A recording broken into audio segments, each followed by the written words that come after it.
Madame, monsieur, bonjour et bienvenue dans cette nouvelle édition.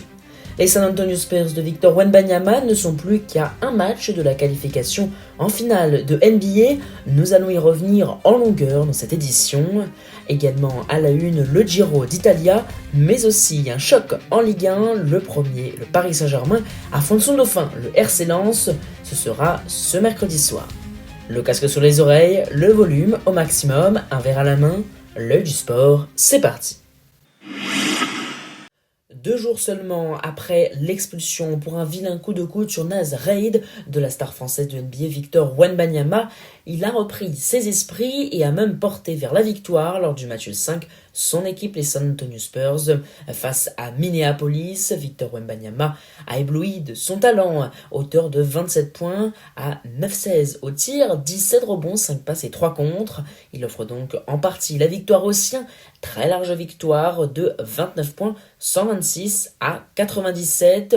Dans la série, les Spurs mènent 3 matchs à 2 et ne sont désormais plus qu'à une petite victoire pour rejoindre Oklahoma City en finale de la conférence Ouest.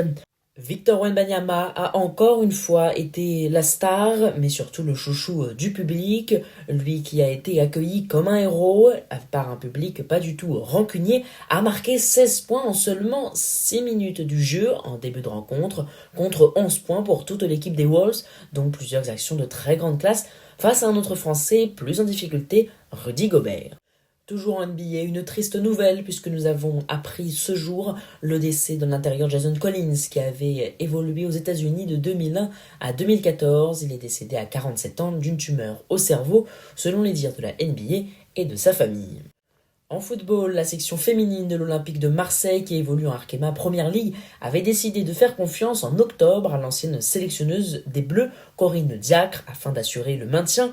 Mission réussie, mais l'ancienne sélectionneuse de l'équipe de France quittera tout de même les Marseillais après cette petite saison. Cela a été officialisé via un communiqué ce mercredi.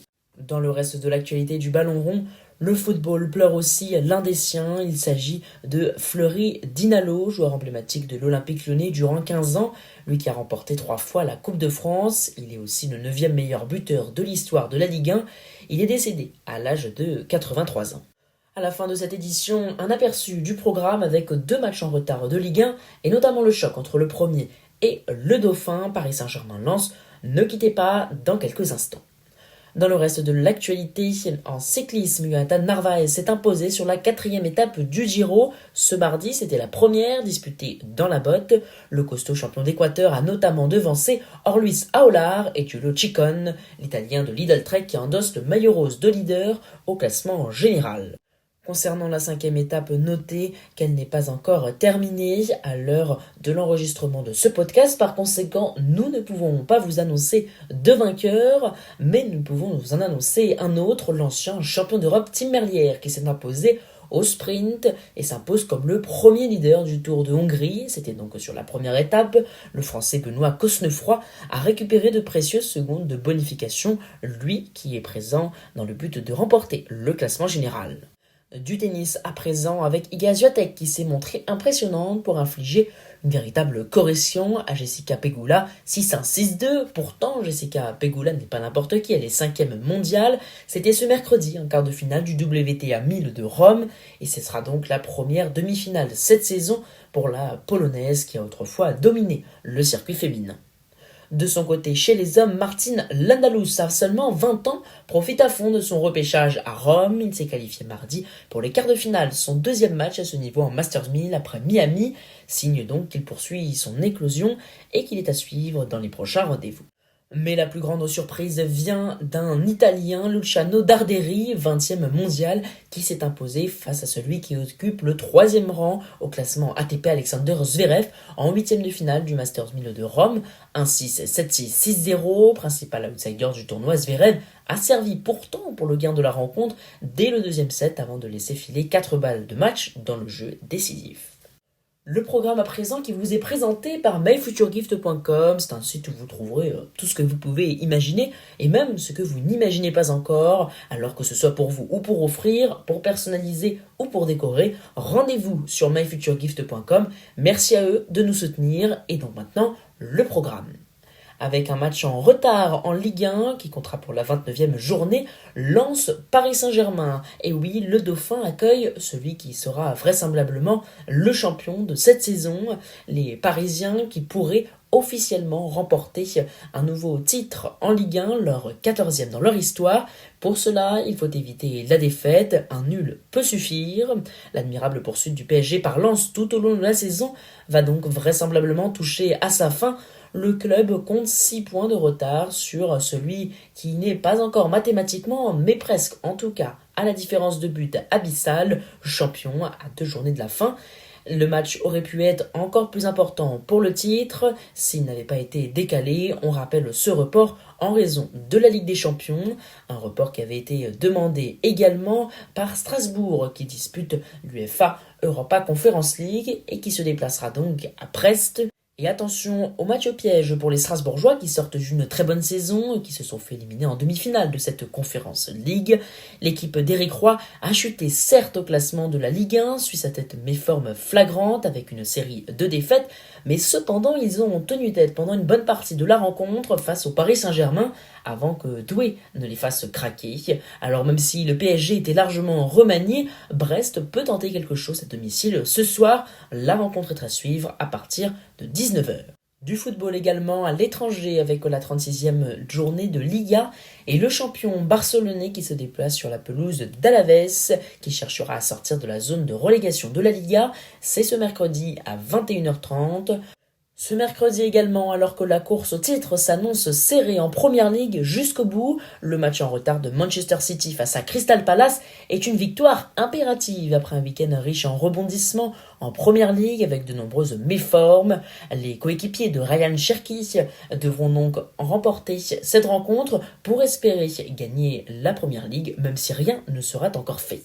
La rencontre est à suivre à partir de 21h. Et puis ce jeudi en Liga, c'est le Real Madrid qui accueillera le Real Oviedo, la Maison Blanche qui est plus que jamais plongée dans la tourmente avec l'affaire Tchouaméni-Valverde, mais également le comportement de Bellingham et Vinicius et la conférence de presse polémique qu'a tenue son président ce mercredi. Quoi qu'il en soit, le Real ne pourra plus remporter le titre, mais devra faire de son maximum afin de conserver sa 2e place. De son côté, le Real Oviedo se déplace au Bernabéu avec l'obligation de s'imposer pour éviter que sa relégation soit actée.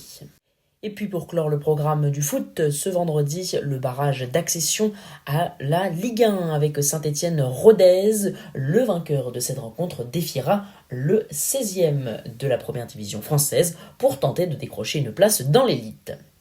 En tennis, l'ATP de Rome se poursuit. Ce mercredi à 20h30, Jodar affrontera l'Italien Darderi.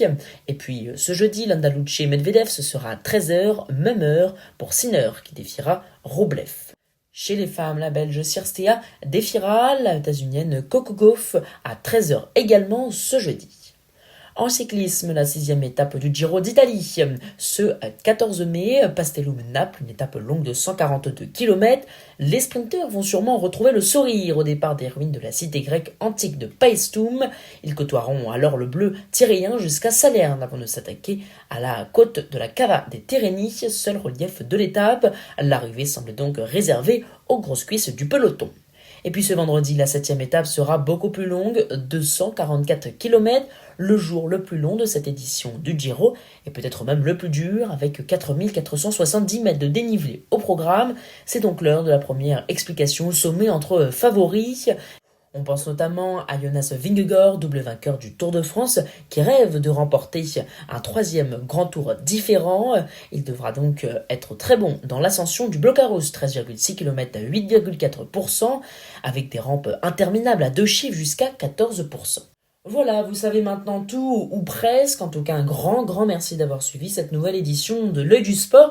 L'Œil du Sport, c'est 3 fois par semaine, tous les jours sur Instagram, le même nom, @œil-du-sport.